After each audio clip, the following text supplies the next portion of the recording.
Hey everyone, thanks for watching the CB vlog right here on YouTube. If you like these videos, you know what to do. Hit subscribe, help us out there. Or if you want to help even more, you can check out our Patreon, patreon.com/commandersbrew. Get in on our Discord, help us brew some of the decks, and chat about these subjects before they go to air. But without further ado, let's talk about today's topic. I wanted to talk about curve a little bit. I wanted to talk about when in your curve do you want your commander to hit the battlefield. So for this example, I'm going to talk about a commander that likes combat as a way to kind of get the ideas flowing for this topic. I'm talking about Marisi, Breaker of the Coil, also featured in this episode of the podcast if you're listening to episode 209. So Marisi is a great example to think about curve. Marisi cares about the curve very much, and brewing around a commander like Marisi forces you to really consider your curve and what you're doing on it. So I want to present some ideas, some discussion points, and just make sure that we're all, as deck brewers, that we are thinking of these things. Marisi is a 4 CMC commander. Marisi is a 5/4, so Marisi is 1 red, green, white. Your opponents can't cast spells during combat, and whenever a creature you control deals combat damage to a player, goad each creature that player controls. So Marisi obviously wants to attack, wants to get in damage, but here's where the curve is so important. I found out testing it that Marisi wants a creature already on the battlefield when Marisi hits the battlefield. This is why curve is so crucial. Right. Yeah, you want that because you want to be able to attack with that creature and possibly goad something right away. Right. Yeah.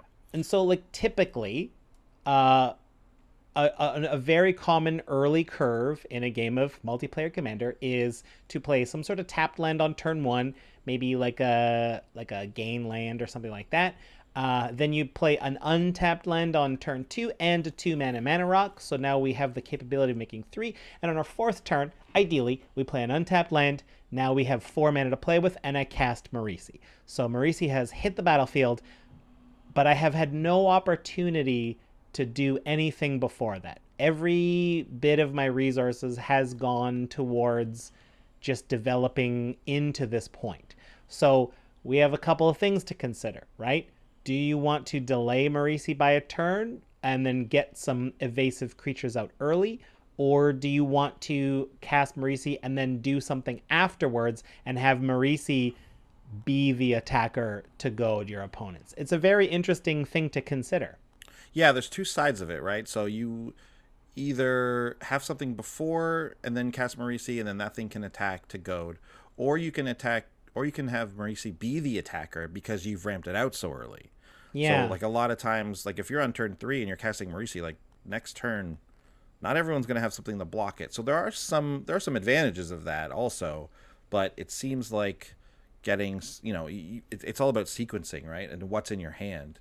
If you're ever met with the possibility of, like playing something on 1 or 2 or something first, like maybe that's the way you want to go as far as like a creature goes or whatever.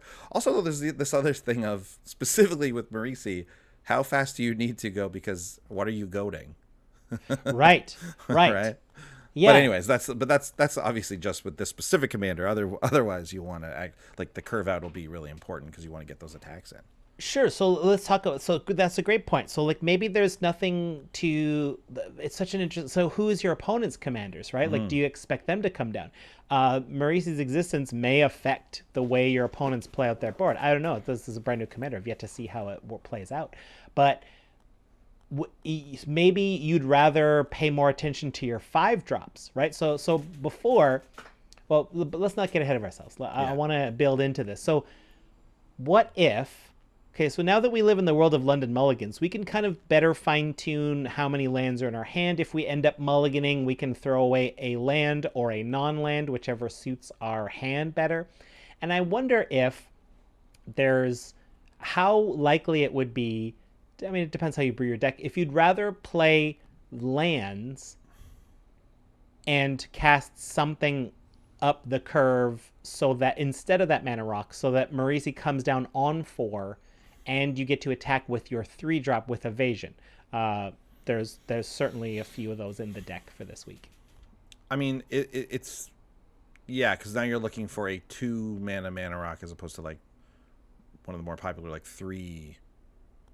Well, you Mana don't have rocks or time to something like play that, any right? really if you want to play like if because the only way to play a 3-drop and then Marisi is if you played a 1 mana ramp spell on your first turn. You mean like on?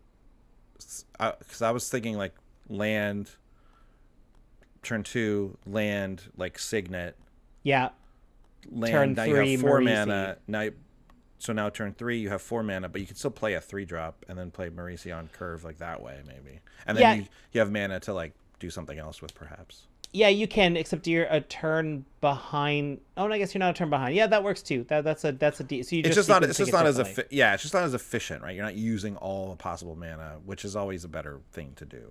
Yeah, yeah, it's so interesting. It's such an interesting dilemma. And then so since Parisi costs 4, we're very interested in cards that cost 3, cards that cost 5. Because let's also consider what about the world where Marisi comes down? It's like, well, now I want to do something on 5. So I'm looking at creatures with evasion and haste that cost Mm. 5. So we're probably looking towards red dragon creatures that cost 5. A lot of those have haste and flying. Like that's definitely something we can look into. Another way to help out is equipment that costs quote unquote 5. So where the cast plus the equip adds up Mm. to 5 or less. That's a great way to look at that. Maybe like a Whisper Silk Cloak is a perfect example. It's 3 to cast, 2 to equip. So that's a great turn 5 play after you've gotten Marisi down. Also protects your commander.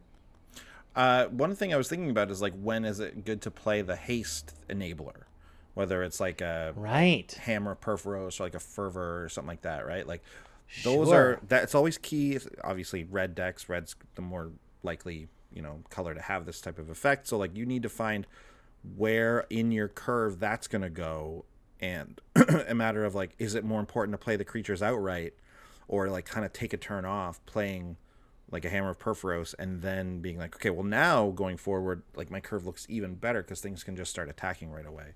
That's a very Right. interesting. So you have that's a pretty big part of the consideration. Like turn 3 is either going to be the turn you skip with ramp, or is it going to or it's going to be the turn you skip by playing by playing the haste enabler or something, right? Yeah. It's Yeah. like we said, it's all about sequencing, and once you get into these like low curve mana decks, that becomes super important because you need to get out early in these types of decks, right? Like if especially we're talking about creature attacking, like you can't let some control deck like ramp up and be ready for anything. You got to be able to get in quick with those with these types of decks. So this is why we're even talking about it. Right, right. And so it actually, so here's how it affects brewing, right? I'm thinking about the commander and I'm thinking like, what does my ideal curve out look like? And I think that includes an evasive creature in the early turns. Mm-hmm. So then I have to consider I'll need more of those, and they'll have to be they're going to fight with mana rocks for where I put them if I want to curve out with them evenly. So it just brings a lot to the deck brewing mentality, and I want to make sure our listeners are considering that. Not all commanders operate this way. Some commanders only want to land after you've taken nice control of the board or after you've gotten certain enablers.